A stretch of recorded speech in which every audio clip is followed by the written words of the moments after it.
Bonsoir et bienvenue dans cette nouvelle édition d'Info Soirée. Voici le sommaire. L'adolescent de 14 ans qui sera bientôt papa se confie à Télé+.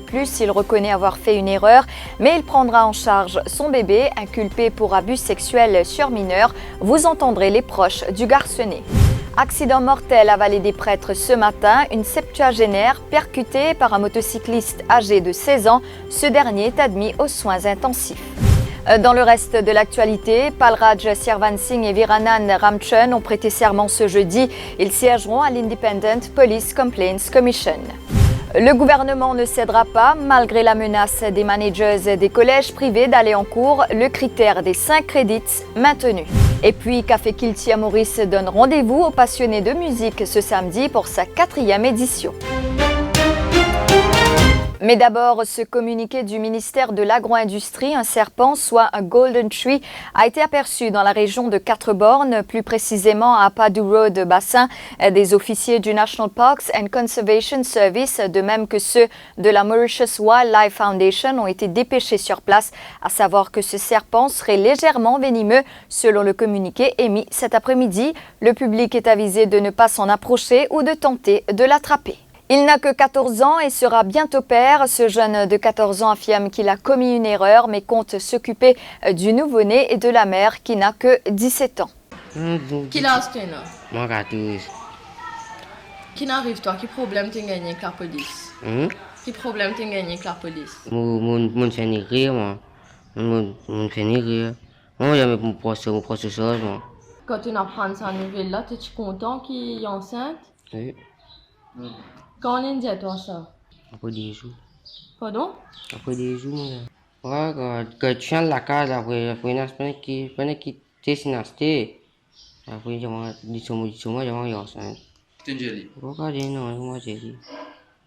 Il est là, toi qui te mets tu pars en la case. J'ai quitté enceinte. Comment t'es senti toi? Content. Hein? Content. Moi, envie de mettre le Facebook là. Casse ça. Après, comment tu envoies le Facebook, on a tout pour. Bah, c'est nos enfants. Comment tu peux préparer toi pour accueillir les enfants là? Qui te pour travail? Soudir, Comment tu as connu ça, tu fais là? le Facebook. Quand tu as connu? Bien longtemps, oublié comme on connaît. Première fois qu'ils étaient en relation et qu'ils étaient enceinte, ou soit dans le passé, ils étaient déjà en relation? Le fois là. Que tu arrives ça? Que ça finit passer? Que ça? Ici, Que tu viens de toi? Parce que personne. Que tu dis à la police toi? on demande tout descompte pour faire. Tout décompte pour faire.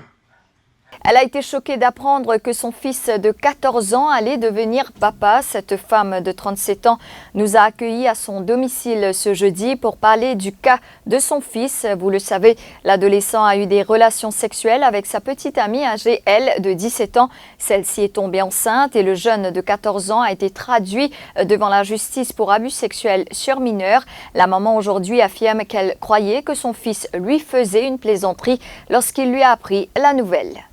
Je peux dire moi, mais moi je peux prendre les comptes. Je pense qu'elle est basée parce qu'il y a bien des enfants. Qu'est-ce que tu veux dire, madame? Je peux dire moi, je suis là enceinte et oui, le papa là. Je pense que le badinage. Ou tu connais là où? Non. Les amis ont pas trouvé cette fille-là. Moi je regarde dans Facebook comme ça. Mais Là, madame, le Facebook, tout le monde dit que tu mets un mauvais commentaire au garçon en tant qu'un parent, ça garçon là, qui message sont envoyés à sa mandibule là. Oui, mais il y a des gens contents. Le temps vient ensemble. Mais si tu vas là content, on prend pas d'autres choses. Ou prêt à accueillir cette fille-là avec ce bébé. Oui. Et raconte-nous un petit peu au garçon comment il était le travail qu'il fait de la famille. Oui, quand il travaille, il aime les enfants.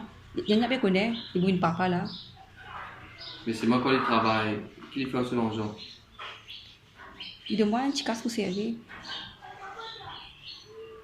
Accident mortel à Vallée des Prêtres ce matin, une septuagénaire percutée par un motocycliste alors qu'elle traversait la route. La victime, Bibi Roukaya Silar, est morte sur le coup. Ce décès porte à 10 le nombre de tués sur nos routes depuis le début de l'année. Le motocycliste âgé de 16 ans a été lui admis aux soins intensifs de l'hôpital G2. Je vous retrouve après cette courte page de pub.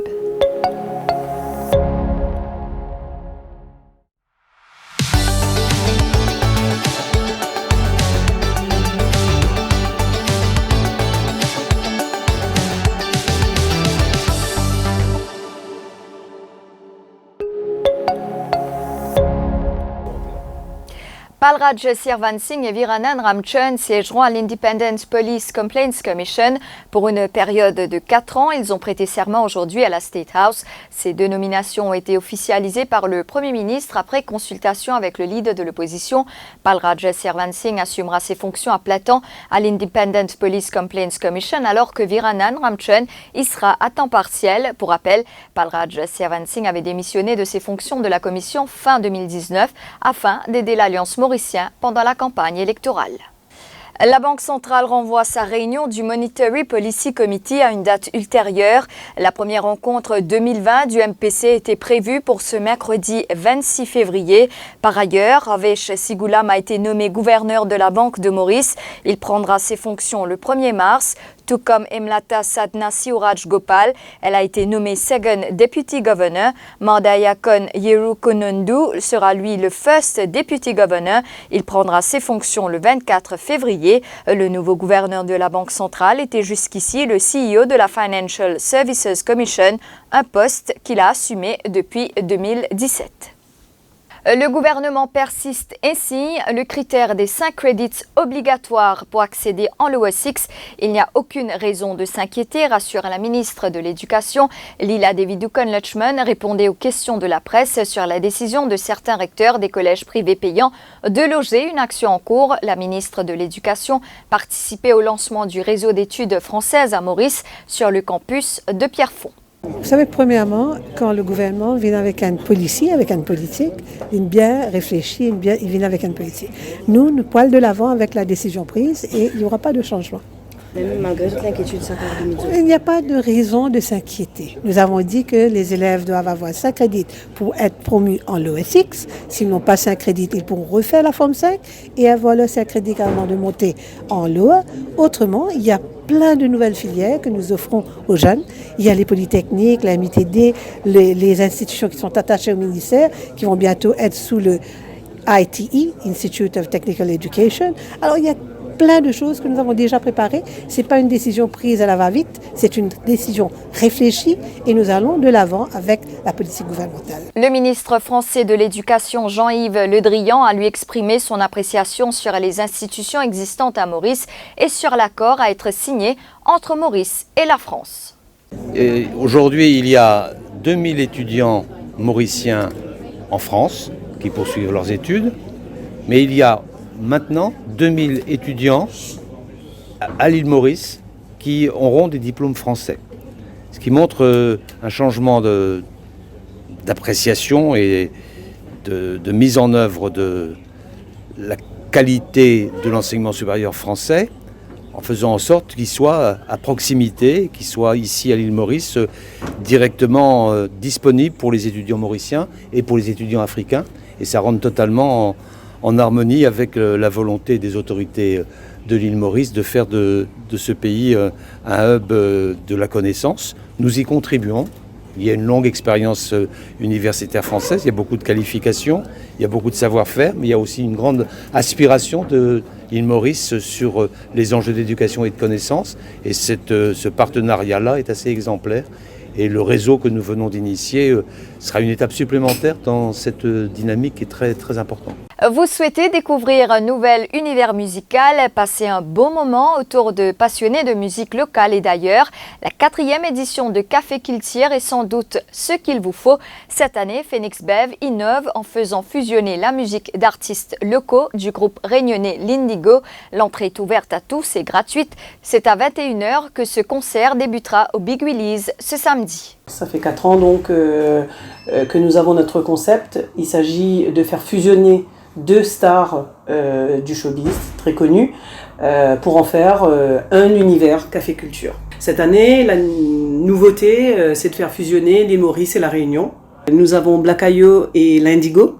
L'Indigo est un groupe en fait de la Réunion.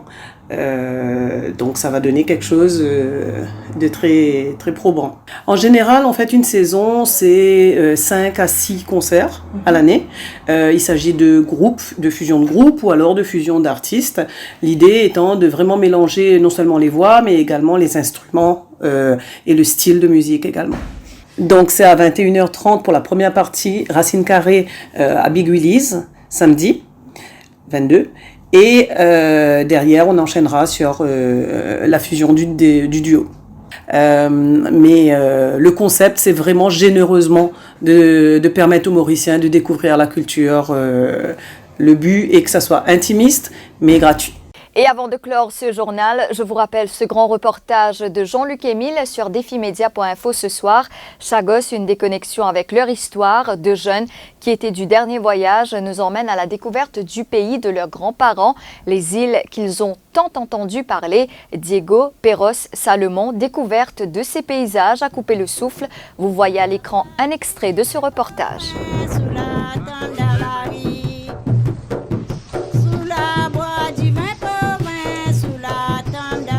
C'est la fin de ce journal. Merci de l'avoir suivi. L'info en continu sur le www.defimedia.info.